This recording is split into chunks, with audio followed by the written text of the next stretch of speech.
Welcome to Kirsty Cast, the show where we hope to illuminate, entertain, and engage our listeners, helping them create the life they want. I'm your host, Kirsty Manna.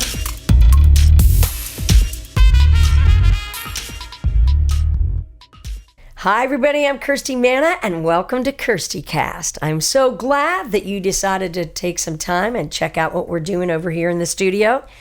And I'm excited to be here today with Bill Warner for the open of the show. Yay. Oh, right. Finally, you wake up over there, Bill. Huh? Yeah, waking up over there, Bill. Bill Warner and I have been married for a very long time. I always say this at the top of every show because I know it just doesn't seem possible that I would be old enough to be married to somebody for a very long time. But I am. I don't want to hear anybody guess my age. We'll get to that later. But we're excited to have on the show today Kirsty Lee Akers. Two Kirstys are better than one. Bill, this is the second Kirsty I've gotten to interview. My first one was Kirsty Krause. Yes, it's overwhelming. And I love Kirsty Lee. Well, Kirsty Krause, too. Both of those Kirstys are very powerful, yet small in stature women. All three Kirstys are very full of personality, no doubt. Well, you have to be when you're short. Although Kirsty Lee Akers and I said in the interview that we didn't like to be called short.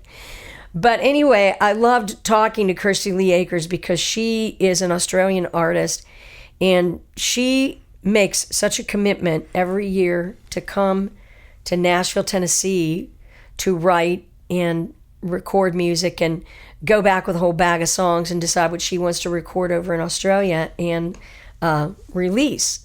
And I've been fortunate enough to have her release a song that I wrote with her and Bill DeLuigi, my song brother, called Girls Are Why the West Are Wild. Oh my gosh, you've got to go hear this song and you've got to watch the video. I'm not even going to tell you what the video is about, but it is so good and I think you'll love it. So Kirsty Lee talks to us in the interview about what she has gone through as an artist in Australia and how hard she has worked. And I just love how she has such commitment to her career and a commitment to herself and to her creativity. And I want to encourage anybody out there that's waffling on committing to what they think they're called to do to really, give it a good shot and really dig in, because sometimes that's what it's all about. Sometimes when things don't feel like they're really working out, maybe it's because you need to just kick it into high gear a little bit and you need to have really positive vibes about what you're working on and what you're trying to achieve. But she is a very organized and a very confident young person, and she, like me, has a really committed husband who's very committed to her career and committed to what she's trying to do. And that's what I share with Bill as well. And so we feel like, we're a real power team together. We're a production team. In reality, we have worked with so many different artists and created music together and argued about music and cried about music and had some really great successes. And we know we're going to continue to do that. So I hope you're going to check out what we do together, and you can find all that about us online. Bill has a website, WarnerWorks, and mine is Kirsty.com. WarnerWorks.net. Oh, now you're getting specific. WarnerWorks.net. And so I hope you're going to check out and see what we've done. And as of late, we've been working with Tori Martin on Lucky Sky Music, and she's had 2 number ones in Texas, and we're working on a 3rd one. And so that has really been an exciting thing to see happen, to have our music, go to the top of the charts, and it's really a cool experience. Bill, anything you want to say about all that? Yeah, my first number one as a writer. I haven't really done much writing in the last 25 years, but I was able to be a part of this song, and it's called Abilene, and I'm very proud of it. I think it's pretty nice. It is. This song is really special, and I'm glad that we got to work on it together. It's really, really a cool experience. So I hope you're going to stay tuned for this amazing interview with the wonderful Kirsty Lee Akers. I know you're going to become a fan because she is really unique, and she's very centered in what she has to say about being an artist, gives you a lot of great advice in this interview. So you don't want to go anywhere. You want to stick around here at Kirsty Cast, and we're going to be right back. I've spent years of self-discovery learning how to live a successful creative life. That's why I created my course, Spark Your Creativity, the Steps to a Successful Creative Journey, to help others discover their own potential. Your creative journey never ends. So why not invest in yourself and sign up for my course today at Kirsty.com. See you on the journey. So I have wanted to have you as a guest for a long time. I think the last time that you were in town, we were going to try to get together, but you're always so busy when you come here. And I love that we share the same name. And We do. It's hard to find another Kirsty. I know, but I hear in Australia that there's lots of them. Well, there's lots of Christies. Oh, because really? I always get called Kirsty. I do too. And I just answer to Kirsty now because it's easier. It's just easier. Than correcting people. And especially over here, most people can't understand I'm saying Kirsty because I don't have that Kirsty. Yeah. Well, you said it pretty good right there. Yeah, so most of the time over here I get called Kirsty as well. So I don't know, maybe I should change my name. Well, I get called Kirsty, and I always say Kirsty rhymes with thirsty, and That's then right. people laugh and My they uncle think used to always call me Thirsty Kirsty when I was a kid. that's hilarious. Well, anyway, and also you're of my stature, so we're. How strange is that? I know. What are the odds of that? How tall are you? I know I'm not 5 foot, so I'm under 5 foot. So Yeah. we must be very similar in height. I know. Yeah. I'm 4'10" and 3/4. I think I'm about 4'10" something. Yeah. But in my acting days, I would always say 4'11". It just sounded better, I always you know. say 4'11" Yeah, as well. yeah. My mom used to always say, well, good things come in small That's packages, right. like when people would tease me about being short. Yes. I don't like the short word. Yeah, it's petite. Petite, that's what we want to be. Yeah. Well, I want to tell all of our listeners all about you because you are really an amazing woman. Oh, thank you. You're welcome. I mean, you have done so many things and so many accolades, and you've been at it for a while. So today's guest is the wonderful Kirsty Lee Akers, and she's one of Australia's most unique artists, and she's really an authentic human being. Thank you. And I can say that because we just wrote today, and we'll have to did. talk about that. We did.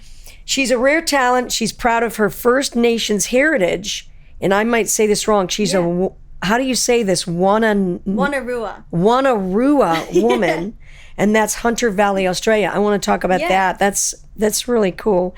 I really never knew that about you till I read your bio. Yeah, well, it's actually something that I sort of learnt more about as I got older. As a kid, I always knew my family were Aboriginal because my great-grandmother and my grandmother had very, very dark skin.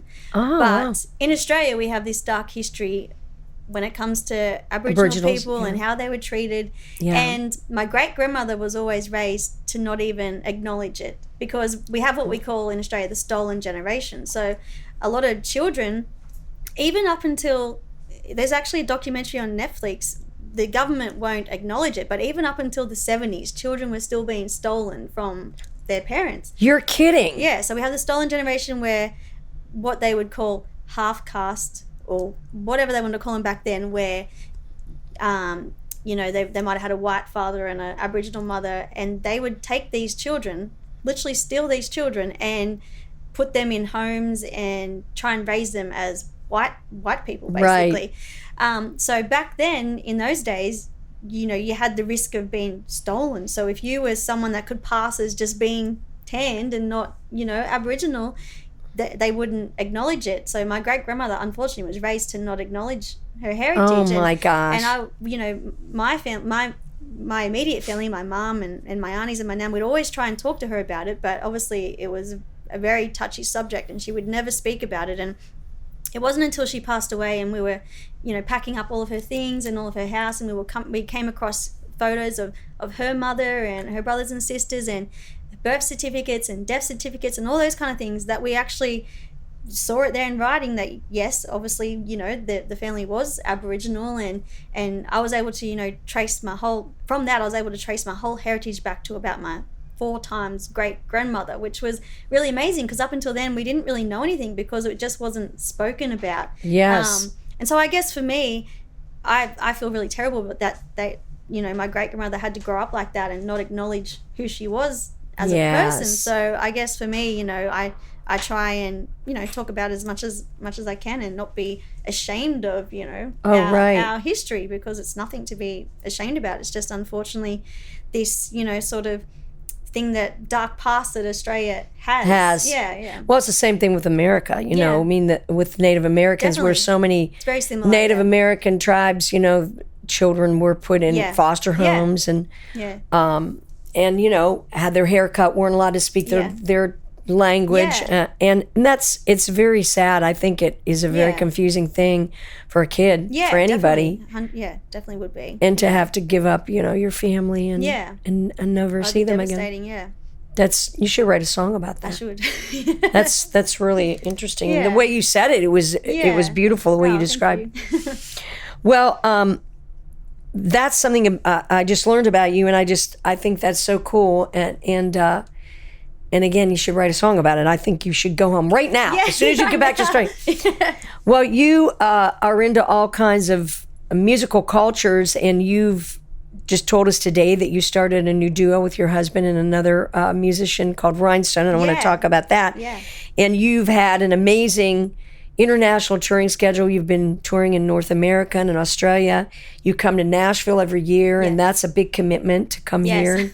Well, I would move here if I could in a heartbeat. It's just, it's not as easy as to just move here, especially for me when I'm so close to my family. Yes. If I could pack up all my family and move them here, I would move here permanently tomorrow. But it's so hard. I have tried living here full time, and I'm one of 4 children. I'm the oldest out of the 4 kids, and there's 12 years between me and my younger sister, and I kind of grew up being more like a mother figure to my brothers and sisters. And so every time I would come over here in the beginning, it was so hard. My little sister, I think she was like, when I first came, it was in 2006, so she was 6 years old, and I remember every time I'd come over, she'd just make it so hard for me, because she'd be crying and leaving me notes in my bag about, come home, sissy, come home. And I'd be and she'd miss you. Yes. And you're like, forget about the music business. I know, it's so hard, because I have, I have these 2 loves in my life. Like, I love country music so much, and I often say the stork dropped me off in the wrong country. It did, because I should have been dropped off here, because it feels like this is home to me as well. But it's so hard when such a big part of your heart is back in another country, and and it's not just a 5-hour plane trip away. It's a long it's a long flight. Well, and we live 600 miles from where we grew up. Yeah. And it's a big commitment, of course, to go back. To go back and see your family. And I remember when my dad was ill, and I'd be running up to Ohio all the time, and I would just jump in the car. And so it would be really difficult if you lived here, and you had to go home quickly. And well, especially now that I'm at an age where parents are getting older as well. That's always in the back of my mind. Like, what if I'm here and something happens? I literally can't just get in the car and drive over home. It's it's just one of those things where I have to sort of have 2 loves and just try and split my time between the both. And you're so lucky. You're married to Jesse, that he's got a love for music, and he travels with you everywhere and helps you in all kinds of ways. He's a videographer. Yes, I'm very, very lucky. We actually went to primary school together, so we've known each other pretty much our whole lives. Wow, that's cool. And we started dating when we were 16, and my very first trip to Nashville was 2006. I'd won a songwriting competition back in Australia, and the prize for that was a trip to Nashville to write with a bunch of amazing Universal songwriters. And at the time, I'd never even co-written with anyone before. I'd only ever written songs in my bedroom by myself. I'd never been on a plane before anywhere in Australia, so I didn't even have a passport. So to win that competition and be sent over here to Nashville and straight away just be thrown into the deep end of co-writing with some of the biggest hit songwriters in Nashville was just crazy. And at the time, Jesse and I were dating, and we were just we still are, obviously, head over heels in love. We honestly could not bear to be apart for even a week. And for some reason, I don't know what his mother was thinking, but she let her teenage son get on a plane, use all his savings, and fly over to Nashville to meet up with his girlfriend. Oh my gosh. And he came over and she really saw something in you guys. She must have, because I think about it now and I think, gosh, if I had a 17-year-old son, there's no way in the world I'd put him on a plane and fly 35 hours or whatever it is. And let him meet up with his girlfriend. But she obviously saw something, which is good. And yeah, ever since the beginning, he's been so supportive of my music. And I remember when I was really young, because I've been that kid that started out singing when I was 3 years old, and my dad would always say to me, whatever you do, please don't ever be in a relationship with someone that doesn't support your music, because he's my biggest fan, my dad, and his biggest nightmare, I guess, was me getting with some guy and then not continuing my music dream. So he hit the jackpot with Jesse. And, that's cool. Yeah, so I guess I always had that instilled in me. Don't ever be with someone that doesn't support your dreams. And yeah, so very lucky.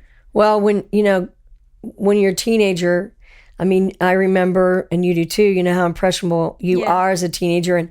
And Bill, my husband, Bill, and I have worked with different artists that were teens. And as soon as they hit that dating age, it's always like, okay, is this do or die? Are we going to still do music, or are we, going to go off on that path? And a lot of girls, they give that dream up. So you're lucky you had somebody that very lucky was supporting you even then. He must be as smart as a whip. Well, I don't know Jesse, but he is very smart. And I think he grew up with a single mom and 3 older sisters. So I think, he just sort of grew up in that environment of, being around strong, independent women. Yeah. No, you're nothing like that. Yeah. No, not at all. So talk a little bit about some of the amazing accolades you've had and how many albums you've recorded, because that's an incredible amount of work, writing songs and then putting together records and then touring those records. Yeah. So talk a little bit about you're like a 3-time winner of different the Golden Guitar Award and different awards. So in Australia we have what we call the Golden Guitar Awards. Well, they're actually called the CMAA Awards, which is our version of the CMA Awards. Right. So I was very lucky. I won my first CMAA Award back when I think I was 19. I won my very first one for what they call New Talent of the Year or New Artist of the Year. Okay. So how I sort of, started out in country music was, as I mentioned earlier, I started singing from a very, very young age. I was like 3 years old. My mum and my nan and my aunties, they all sang country music, and I didn't know any different as a kid. I just thought that's what everyone's family did, was sing country music. What was their country music like? How do you remember it being? Yeah, they listened to all the old school stuff like Hank Williams and, of course, Dolly. That's where I got my love of Dolly Parton from, and Loretta. And they listened to pretty much all American country music. And that came from my granddad. He loved country music, and he would often tell my nan that she should sing, but she had 7 kids and she just didn't even think anything of being a country music singer. Right. And one day they were driving along, and on the side of the road they saw this like sort of country music event happening, and so they pulled over, and my pop convinced her to get up and sing a song. And then from then she just started just singing around town and things like that. And then obviously her daughters, mainly my mom and her youngest sister, they started really getting serious about singing country music. And then my mom actually fell pregnant with me at 16. So her sort of music dreams pretty much went out the window, basically. Right. And then they discovered that, I had this talent, and they pretty much just focused, all their energy on me then, and having this dream. And mum and dad would travel all around Australia so I could perform in different talent quests and competitions. And that competition that I mentioned earlier, the one where I got to come over to Nashville, I won that when I was 16. And then from there, I then entered another competition called Toyota Star Maker, which is a competition. It's a really big, it's our biggest competition in Australian country music. People I think the most recognizable one would be Keith Urban. So he won. Oh, did he? Yeah, so he won Star Maker. That sort of kickstarted his career before he came to Nashville. And so I won that. And then from there, I signed my first record deal and released my first album, and then won my first CMAA award. And it's sort of just, it's gone on from there. So I've released 6 albums now. And in the process now of putting together what will be the 7th album. But it's just, we're in a time at the moment of, when you put out an album, it's kind of tricky of knowing when to put it out, because it's such a singles driven market at the moment. So it's really hard. You spend all this money and time creating the album and put it out, and it feels like 2 weeks later you'll have fans asking you, when's your next album out? Right, and you just put it out. I know. So it's kind of like we're kind of just drip feeding the singles at the moment. Yeah. So that, just pick the right time of when we'll then, release the next album. So is there, do you feel like in Australia there's a different kind of timeline for the demands are for an artist to put a single out than it is maybe in the States? Well, I feel like once upon a time, yes. But now that we've streaming and we're sort of caught up to the rest of the world, no, I feel like you literally expected like every sort of 8 to 12 weeks, you've got to have a single out, which is just, it's frustrating for me as an artist, because I feel like sometimes it's more about quantity than quality, and I don't like to work like that. I would rather have less music out and it be great quality and the songs be great than just feel rushed. Then just be like, I just happen to put this out for the sake of to feed the monster, so to speak. To feed the machine. I know. Yeah, Otherwise you sort of get forgotten about, because I don't even know the actual figure, but the amount of songs that are released every single day on Spotify is just crazy. Like, it's more than what used to be released in a whole year. It's true. Before streaming. So you kind of just get forgotten about it. Everybody has so much freedom. And then, as an artist now, you have to think of so many different aspects of your career to really promote a single. Oh. And it's all to about really TikTok and social media content. And I often think, imagine back in the day when artists like Johnny Cash and Dolly was starting out. Imagine them filming TikToks. well, think about the fact too that if it was back in those days, like the 50s, the 60s, even the 70s, 80s, when there wasn't all of these outlets for you to see your favorite artist, and you'd have to wait for them to come and do a show. Yeah, and you'd go to the show. And you'd go. Where now it feels like people have so many options for entertainment. They don't have to leave their lounge. They don't have to leave their couch. So it's harder to sell tickets. It's so harder to sell tickets. And so it's just, I think the ones that last and survive in this industry are obviously the ones that just live and breathe it and love it, because you have to at the end of the day, because unfortunately, there's just so many things now that make it kind of painful to be an artist. Oh yeah. Well, it's easy to throw in the towel if you didn't love it. That's for sure. And I think so too. I think too that when you're really connected to your own artistry as a songwriter, singer-songwriter, and some artists don't want to be called singer-songwriters, but when you're connected to yourself in that way, then you have a lot of freedom. If let's say you want to use social media, just say to play a brand new song you've just written. And so you can really keep your fans excited about what you're doing in that way too, as opposed to an artist that isn't writing their own music or doesn't play their own instrument, that kind of thing. Definitely. And I feel like there obviously is a lot of pros of, this whole new social media world that we live in now. Once upon a time, if you were a new artist, it would be very hard to get your music out to audiences across the world. And now with social media, it is a lot easier.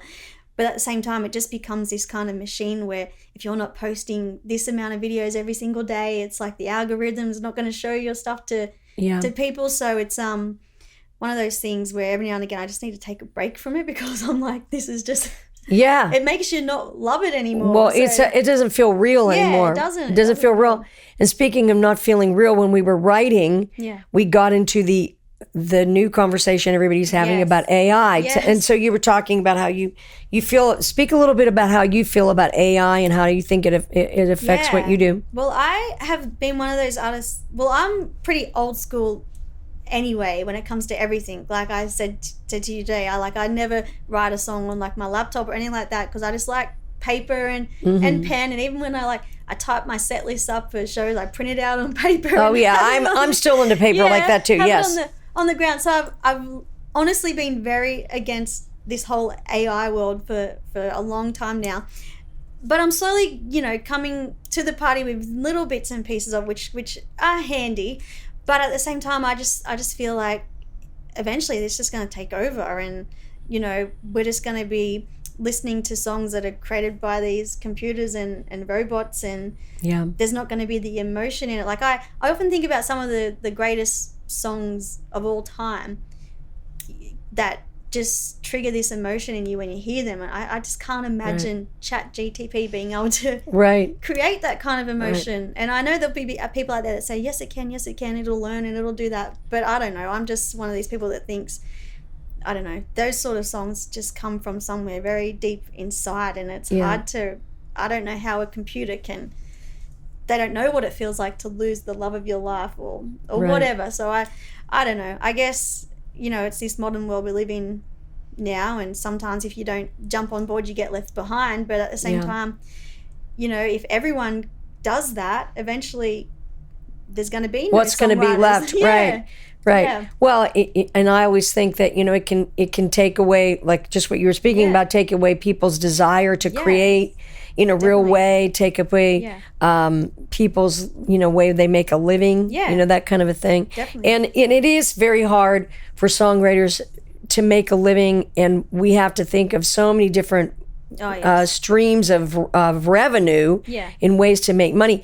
I still feel like touring is really a great way to connect with people. How do you feel about touring? Do you guys still love to tour? Yeah. Well, that's one thing that is quite hard in Australia, because we're such a big country and we're so spread out. We have a population of about 26 million people, which is less than Texas. And when you think of it that way, for us to tour in Australia, it honestly, between shows, you're driving, you know, 8-10 hours between shows. It's not like over here where you can be an artist that lives in Texas and you never have to leave Texas, and you can tour all year and make $1 million from touring. Right. But in Australia, it is quite hard, and the cost of fuel and the cost of flights is so expensive. So it's one of those things you've got to be very strategic about over there. And a lot of the time we will try, you know, organize our touring around kind of festival spots, and that's kind of like the anchor spot for that area, and we know that that's going to pay very well. So then we can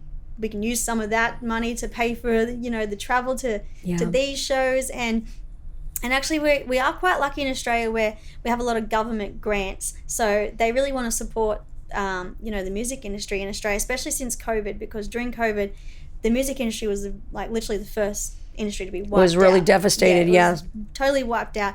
And so I feel like they're being really great trying to support, and I've been very lucky myself, received a touring grant last year, so it was a grant especially for touring.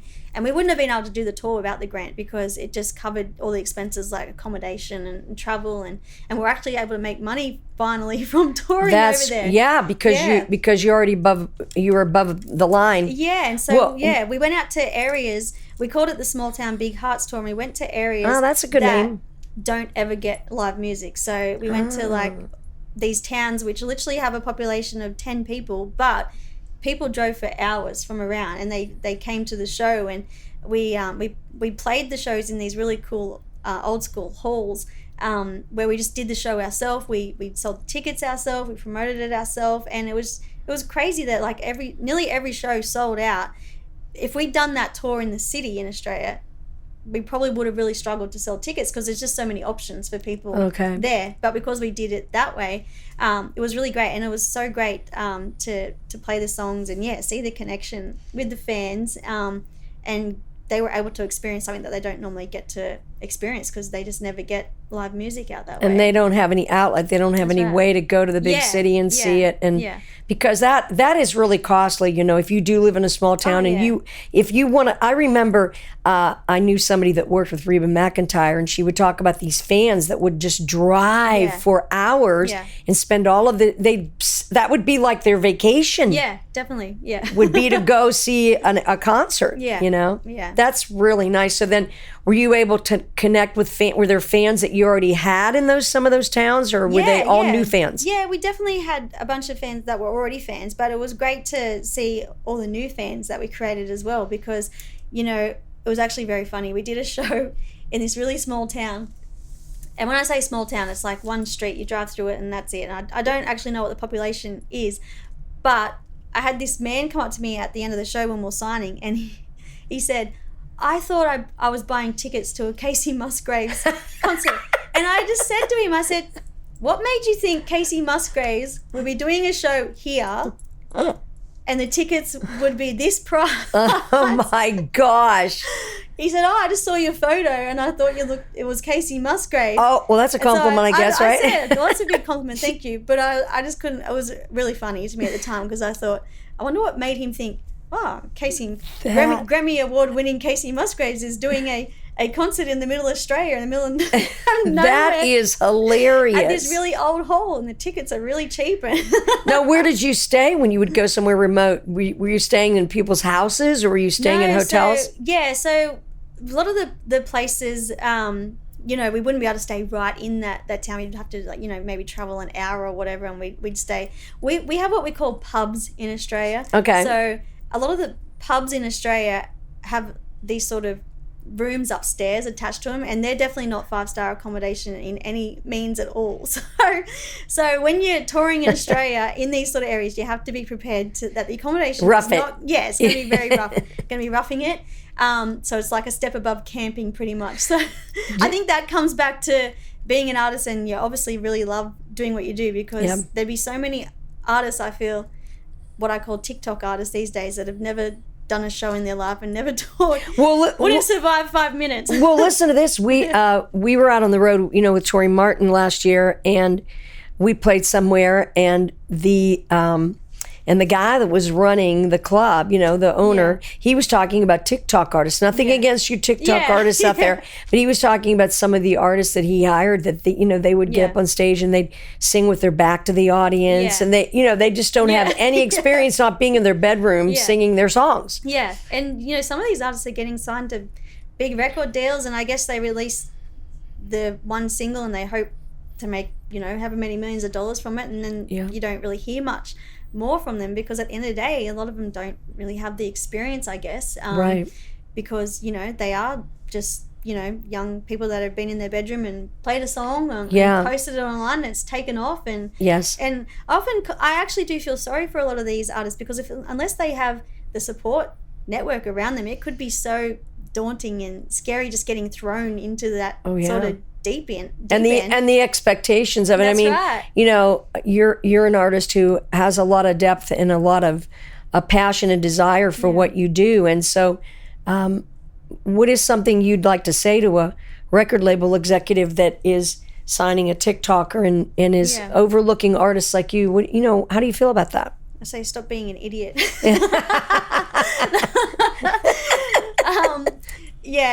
What I'd like to say probably can't, it'd be too many bleeps on it. But I feel like I often think about this, because can you imagine some of the most amazing artists in the world, if they had to start out today in this TikTok world? A lot of them, we would never hear of them. Like, that is a good point. You would never hear of them, because unless they had a viral dance to their song. Can you imagine someone like Bob Dylan getting on TikTok and creating a dance for their song so that it can be heard? It just wouldn't happen. No. So I often think, these record labels, it's if that's just their one tunnel vision of, got to find the next TikTok artist, got to find the next TikTok artist, they're missing out on so much amazing talent, because there's so much talent out there that haven't jumped on the TikTok wagon yet, because they can't bring themselves to do it, or they just aren't that personality type that wants to do that kind of thing. And I'm on TikTok because I have to be. Like, I held it off for so long, trying not to, do the cave. But unfortunately, you get left behind if you're not on there and posting all the time. And it's just one of those things where you still got to try and stay authentic and be yourself at the same time as stepping out of your comfort zone and doing things you might not want to do to promote your music. But at the end of the day, if you want your music to be heard, these are just some of the things you got to do. So of course, no, shade at TikTok artists at all, because they're just doing what they got to do to get their music heard. And at the time they're coming up, or the time that they're discovering about themselves that they want to sing or write songs, that's the tool. Yeah, that's right. And back when I was a kid, well, not even a kid, but back when I was a teenager, we were only just starting to sort of get internet, and first it was like MySpace, and then Facebook and YouTube, and so good on those artists that are able to do that and have their hit, and for those that can continue it on, I think that's really good, because there's obviously been a lot that will have sort of the one song go viral, and then unfortunately, unless you get lucky or the algorithm's in your favor, you could release a good song, but unless it's getting shown to people, then there it might just slide under the rug. Well, talk about how different it is to write in Nashville than it, how, let me say this. How does your process as a writer change? Because I know you were writing a lot by yourself. Yeah. When you first came to Nashville and you discovered that whole thing of co-writing, how different did your process become?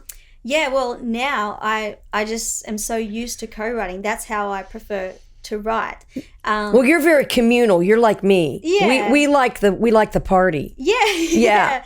And so, but before, I very first came to Nashville, I didn't even really know co-writing was a thing, because I was just a teenager in my room just writing songs about whatever boy broke my heart at the time. I've had more people tell me that when I talk about this. Yeah. But go ahead. Yeah. And so when I first came to Nashville and I was introduced to co-writing, I was like, wow, this is amazing. I love this whole collaborative sort of vibe of shooting out ideas. And because there are a lot of songwriters that are against co-writing, and they're like, no, I just write by myself and whatever.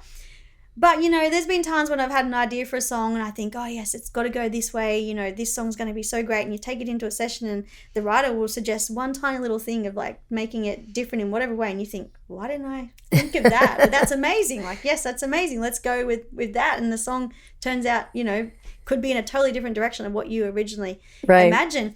But still now in Australia, co-writing isn't as much a thing as what it is here. We don't actually have anywhere in Australia where it's kind of like a hub of music.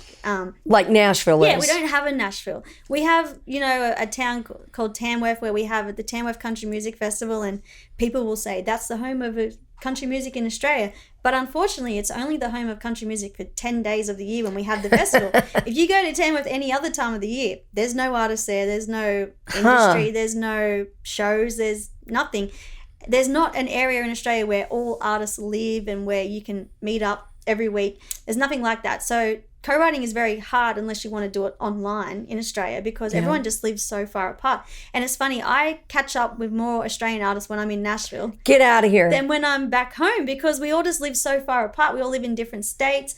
Whereas here, it's so hard not to run into an Aussie artist, because we know that this is the heart of country music, and this is where you come if you want to write with amazing writers. And so I've never ever been to Nashville where I haven't run into an Aussie artist nearly every single day, because that's there's just so many coming over here and collaborating with songwriters and other artists. Well, and there's such an Australian faction in Nashville, even the CMA. I went to an event probably about 8 months ago, and they were talking about these different markets that were coming to play, in country music, and Australia was a big one. Yeah. And of course, Texas, Australia, a Latin. But there are so many Australian artists that I have written with here and that I meet, and some have moved here, obviously. And I would think Sydney, Australia would have a big artist faction, no? Yeah. There's not a big community of it there? I mean, sort of where I live, close to towns called Newcastle and the Central Coast, there definitely is a lot of artists in that area, but when I say a lot, it's probably like 20 artists. Like, it's not like over here where there's 2,000. Yes, that's what I mean. So we have our little group of artists, but at the same time we're all off touring and doing different things all the time, so there's never really a time where we're all just in the sort of one place. So that's why a lot of Aussie artists like myself like to come over here, and whenever I come, I like to stay for at least a month, and I just try and set up different co-writes every single day while I'm here, but try and make the most of the cost of flights over here and make the most of my time here. I really do wish there was something like that in Australia, but one, it comes down to obviously our population and just being so spread out. We all live sort of on the coast areas of Australia, and then smack bang in the middle is just nothing. So it's like, we were talking about that. It's like West Texas, where you just drive forever and you don't even see a bird. You know, you can honestly drive for days across Australia. Oh my gosh! You won't see a town. You won't see nothing. That's So, incredible. yeah. That's incredible. Well, so there are no songwriter nights in No, you only do that kind of a thing when you say you have Tamworth Yes. and Gimpy Muster. What's Yeah, that? so we have a lot of festivals. Back to what you were saying with the CMA talking about the different markets. Yeah. For me, growing up as a kid in Australia and singing country music, I was the only person I knew of that liked country music. There was not one single other kid in school that liked country music. In high school, it was like you were the loser for liking country music. Like I was looked My down gosh. upon. My friends would always say to me, "Why don't you sing songs that people like?" And I'd be like, "Well, people do like the songs I sing. It's just not any of you." Well, what kind of music they like? Pop? Yeah, it's all pop commercial music. And even when you still go to Australia now, you'll turn on any radio station. It'll be very hard to find country music. But in saying that, in probably the past 3 years, I would say, I think artists like Morgan Wallen and Luke Combs, Chris Stapleton, they have really, I don't know why, but for some reason, they've had songs that have been given play on commercial radio in Australia and have taken off. And that has really increased the popularity for country music. So it's only literally been probably the last 3 years where you can admit you like country music in Australia and you're not, looked down upon. Before then, no one would admit they liked country music. I obviously did because I don't care. But most people would not admit they like country music. And, Wow. And I guess now a lot of artists like Chris Stapleton and Luke Combs, they're now coming to Australia and doing arena tours. Right. Which is great, but at the same time, because they're doing that, for artists like me, most people in Australia, especially with the cost of living at the moment, they'll save up all year to go to these one concerts at arenas, Yeah. and then they're not coming. They're not coming to the coming to smaller Aussie, shows. Yeah, they're not coming to the smaller Aussie artist shows. And there's different organisations in Australia like APRA and ARIA. They're really trying to do something to help Australian artists because we're getting forgotten about, because once upon a time American artists didn't come to Australia and tour, so they had no other option but to support Australian artists. But now they have the option of all these American artists coming over and doing their big shows that they don't need to go and see the smaller Australian artists as much. But so yeah, being an artist, it's lots of fun. and it's interesting because I guess Americans' perception of Australia, I've never been to Australia. Yeah. You've been over here a million times. Yeah. I need to come. I owe you a few. But it seems like Americans think Australia would be more into country music. No. I don't know. I don't know why we think that. I guess because the outback and all that kind of thing. Yeah. But I think too, an artist like a Morgan Wallen, whose music is such a mix of genres, that he would appeal to people that are into pop music because there's a lot to his music that leans like that. Well, definitely. See, that's what I find funny when people say, oh, they like country music, but then they'll mention an artist, or they say they don't like country music, and then they'll mention a country artist, and I say, well, you obviously do, because that's a country artist, but right? They don't even realize what they're listening to some of the time. Yeah. But I feel like in Australia, audiences are still very influenced by what they're told to like, what's played on the radio. So you can have a music listener in Australia who will say their favourite artists are Chris Stapleton and Morgan Wallen, and I sit there scratching my head going, these artists are so polar opposite in this sort of same genre. Yeah. It's really strange to me to think that they would consider both of those acts sort of the same sort of genre, but maybe there's something about the song or something, the way it's written. I don't know. I agree with you. But I feel like, we've always been very influenced, especially by America. Growing up, all of our TV shows were American. Yeah. All of our movies are American. All the music that we heard was American. And it comes down to, we're just such a small population that we just don't have, the amount of artists that you do over here churning music and movies out. So we literally just rely on the USA for our movies, to give you all the culture. And well, like I had a friend who grew up in Montreal, and she said she never saw a movie that wasn't dubbed with French. And when she came to America, she was like, "That, oh my gosh, that's that movie," because it was always in French. Yeah. And you don't think about that because Americans have always been influenced by Americans. I mean, all the music I listened to as a kid, other than classical. When I studied piano. everything, you know, was created by people who are American. Well, I always feel terrible when I'm doing radio interviews in Australia, and one of the things they'll always say is, who is your favourite Australian country artist? And you have to think. I have to lie. Yeah. Me?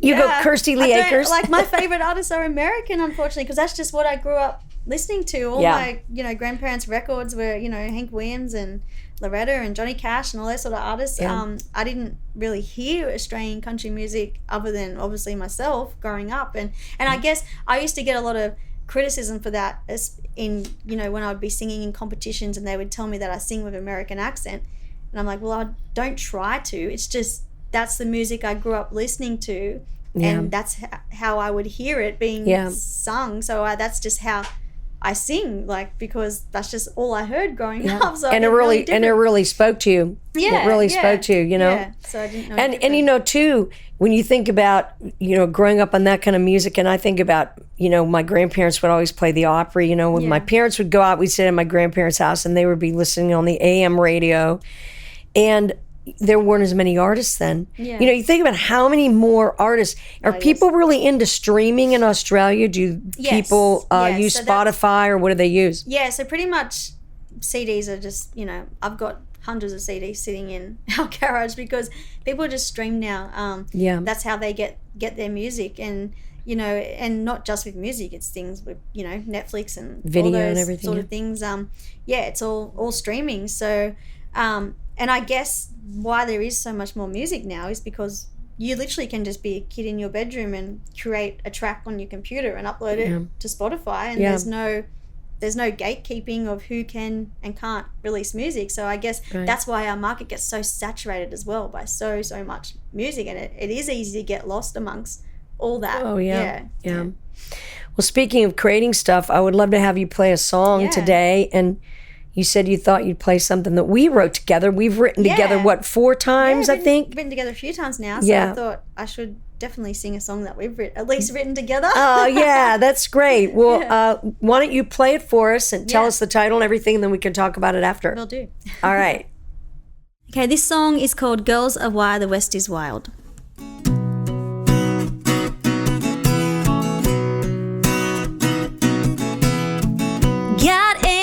Henny Oakley, living life like a Calamity Jane. I love me rowdy cowboy, but we ain't staying home on the range. We got some pretty makeup, don't mind some mud on our boots. We ain't here just to look pretty, but can't help it if we do. While we put the medicine up on the wagon, we put the smoke in the show. We put the high up on the silver. We put the rush in the gold. All those boys are just show ponies, gunning their Mustangs outlaw style. They ain't got what we bring to the party. Girls are wild, the West is wild.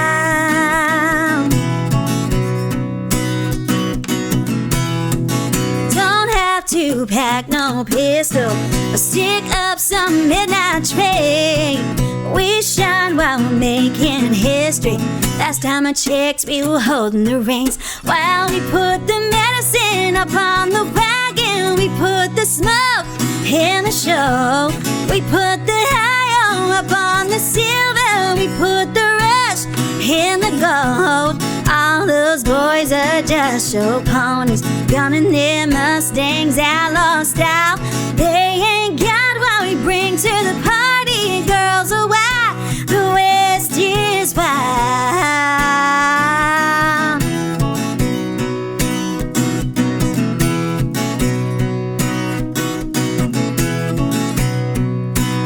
Now listen up. Who put the giddy up in the giddy up? Who's into kicking up some dust? Who's got the giddy up? Got the giddy up. Who's gonna saddle up? That's us.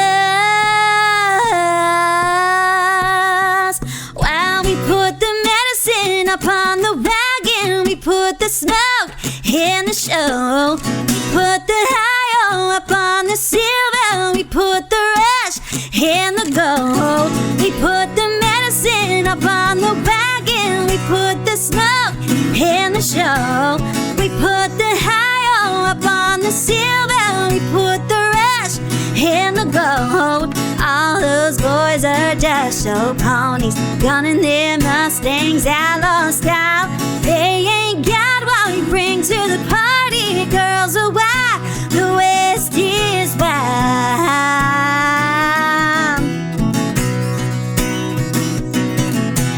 Yippee-ki-yo, yippee-ki-yay. Girls are wild, the West is wild. Girls are wild, the West is wild.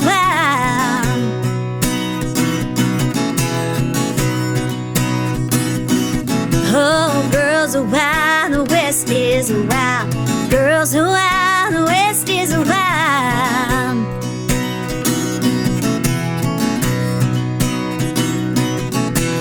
Girls are wild, the West is wild. That was fantastic. Thank you very much. Oh, I love it. So I was trying to remember the day that we wrote that song, where we were, because we were writing at a Lucky Sky Music office, and I can't remember which one. We've had a few. Yeah, I can't remember which time it was either. But I know we wrote it last year. Yeah, it was last year. I think I pretty much recorded it straight after we wrote it. Yeah. And you had talk about the video that you created for this song, because it is so, because you said, you really threw your fans, it was so unique. So we wanted to do something different with this music video. With every music video I do, I always try and do something different, because I guess a lot of country music videos can become a bit cliche of, just go and stand out in the field and strum the guitar. Yeah. So I always try and do something different, and my husband Jesse is my music video director, so I'm very lucky that I have access to that. And so we were trying to come up with different ideas, and I said to him, would it be weird if we literally just had like kids play the part of of these characters in the song, or even play the part of me? Because that's not really something I haven't seen it done very often. I have seen it done a few times, but not in the way that we did it. And straight away he was like, no, you don't work with children or animals. But unfortunately he had to work with both in this clip. We had horses and we had children. But I literally just put a call out on my Facebook page and said, this is what we're planning to do to create a music video. We really want to showcase some amazing talented young cowgirls, and I had hundreds of people contact me and send me videos of their daughters, and even some of their sons. And we found a couple of like local young kids that were really great at horse riding, and then a little girl that I'd known, her name's Ella. I actually met her because I'd been invited to go and sing at her school. It's a local school to where I live. They had asked me to come and give a talk to the kids and be inspirational or whatever, and do a performance. And one of the teachers there introduced me to Ella. She was a little girl that played drums, and she was so talented, like on the drums. And that's neat. So I just randomly sent her parents a message and said, I know Ella plays drums, but does she sing at all? And they said, she doesn't really sing, but it's something she's wanted to do. And I said, well, can you just get her to practice this song and see how she goes, sort of miming the words to my song. And so they did, and she was just a natural at it. She was a pro. And so we filmed a music video where she's literally playing the part of singing, and she plays the drums at the beginning as well. She's got all this sass. That's the one thing I noticed about her when I first met her. She was so sassy. Oh, really? Because I thought she looked sassy too. Yeah. The first time I met her, I was like, this kid reminds me of me when I was a kid. That's very, neat. Very sassy. And so that's what really made me think she'd be great for the part. And yeah, she was amazing. She did such a great job. And she obviously did such a great job, because there's been so many people comment on the video thinking it's actually her singing it, which is I often found kind of weird, because I'm obviously an adult and she's a child. But a lot of people believe what they see on the internet. Right. She obviously did a great performance, because a lot of people believed it. But yes, for anyone listening, go and check it out on YouTube, because those kids did such a great job. I had the easiest job. I wasn't in it at all, so I didn't have to do anything. It was great. I didn't have to get my hair and makeup done or all that. Yeah, that way you were helping with the makeup. I, know, remember you had some BTS going there. Yeah. Yeah, so we wrote the song with Bill DeLuigi and Bill, and he goes as Bill D. Everybody knows him as Bill D in Nashville. He's such a great person. He's my song brother, and yeah, I love writing with you guys. Thank you. Yeah, I came into that session, and I can't even remember at the time if it was you or Bill, but you kind of already sort of had that idea for the song, and that's what I really love about writing with you guys, because you really sort of get me as an artist. Sometimes you can go write with co-writers and they've never listened to the artist's music. That makes no sense to me. Why would you write with somebody and never listen to what they do? I know, and they've got no idea what kind of artist you are. Right. And they give you like some kind of idea or melody that's nothing like what you would do, and you got to try and be polite and be like, that's not something that I would sing. That isn't really my voice, but okay, we'll go for it. Yeah, so that's why I love writing with you guys. Oh, well, thank you. Yeah, but as soon as you wrote it, I love that song, and I sent it to my drummer, who I co-produced a lot of my tracks with, and said, I want this to be my next single, so we need to start working on it straight away. Oh, that's so cool. Well, I always ask my guests this question. What is your stay inspired story? And what I mean by that is, what's something that's happened in your life, doesn't even have to be about music, that has really inspired you, that stayed with you, something that, maybe it's a mantra you live by, something like that? I feel like for me, it is really hard to stay, not so much inspired, but stay wanting to be a part of the machine of the music industry. I find a lot of the crap you have to deal with as an artist can really get you down, and you've always got to just remind yourself of why you're doing this. And I feel for me, I often sort of look back on videos of me as a kid, singing, and I'll read back through old newspaper articles, being 6 or 7 year olds, before I was jaded at all by the music industry, and I didn't think about any of that side of it. I just loved country music and dreamed of being an artist and being a singer, and also I just think about my family and how supportive they've been, and especially my mum and dad. Growing up, they had no money at all, especially when I came along. They were teenage parents, right? And we honestly had no money growing up at all, but they always saved every single cent they had so that on weekends I could just go and sing at places. That's cool. And my brothers and sister always joke that I'm the golden child, because unfortunately they would get dragged along to watch their sister sing. And sometimes when I'm feeling like, I can't really be bothered doing this thing anymore, I think back to sort of those times and how supportive my whole family has been, and I have to remind myself, just try and block out all that stuff that doesn't matter, and just keep doing it for the reason that you started doing it. Because I don't know what it's like for other artists, but I'm one of these artists that honestly just lives and breathes country music. Like, I can be listening to the radio. Honestly, I was driving the other day and Austin came on the radio. Oh, cool. And I started crying because I just love that sort of country music that like tells a story, and even though it's not my story, I don't know why, it just makes me feel something. I'm so glad. And I've just always been this artist that just, like, I'm honestly obsessed with country music. Like, and I've always been obsessed with Dolly Parton, like always loved Dolly. And even though I've been to Dollywood 8 times now, every single time I go, I bawl my eyes out. Oh my gosh, it means so much. I think to myself, surely you're not going to cry this time, because you're just seeing all the same. Like, I only went in October last year, and I went to Dollywood last week, and of course saw all the same stuff, and I started crying immediately. That's great. She would love that. It just triggers something. I don't know what it is. It just triggers something in me, I guess, that... Well, I think too with Dolly, you think about Dolly's story, her backstory, and you think about your backstory. Me, yeah. And she, she came up, hard and really had a desire, just like you, and I mean, it says a lot to me about you, Kirsty, that you go through all to come here. Yeah. And how much you love country music. And love it so much. And, I just, so my inspiration, I guess, just comes from remembering why from your memories I do this in the first place, and my love of it. That's really beautiful. That's very inspiring. I think. Well, thank you. You're welcome. So I know you are a very powerful girl. What's a power word for you? Oh gosh, I have to keep it clean. No, you don't. Oh, a power. Keep it clean. A power word for me. You know what a power word is for me? Because I think people sometimes, they don't use it as an insult at all, but petite is a very big power word for me. Because a lot of people would say to me, oh, you know, where does that big voice come from? You're so tiny. And a lot of people, when they look at people like you and I, can just assume that, like, you're this quiet little mouse and, like... Yeah, because we're little, because we look like kids. That's right. But a lot of the time it's people like you and I that have the biggest, you know, personalities and the most bite to us. Oh, that's so funny.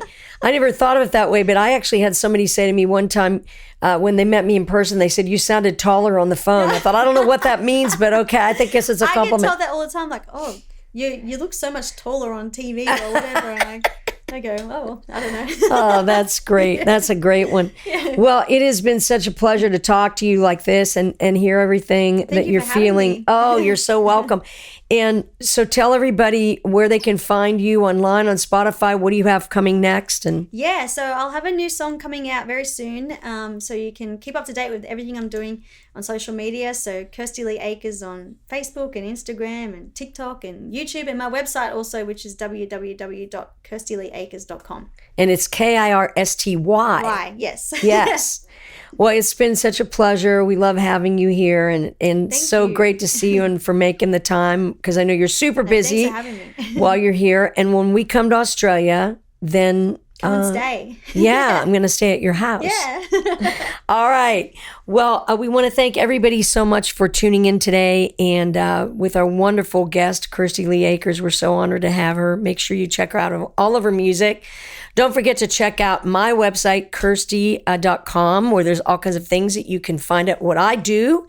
And we look forward to having you be here at the show next time, checking us out at Kirsty Cast. And whatever you do, stay inspired. I'm Kirsty Manna. You've been listening to Kirsty Cast.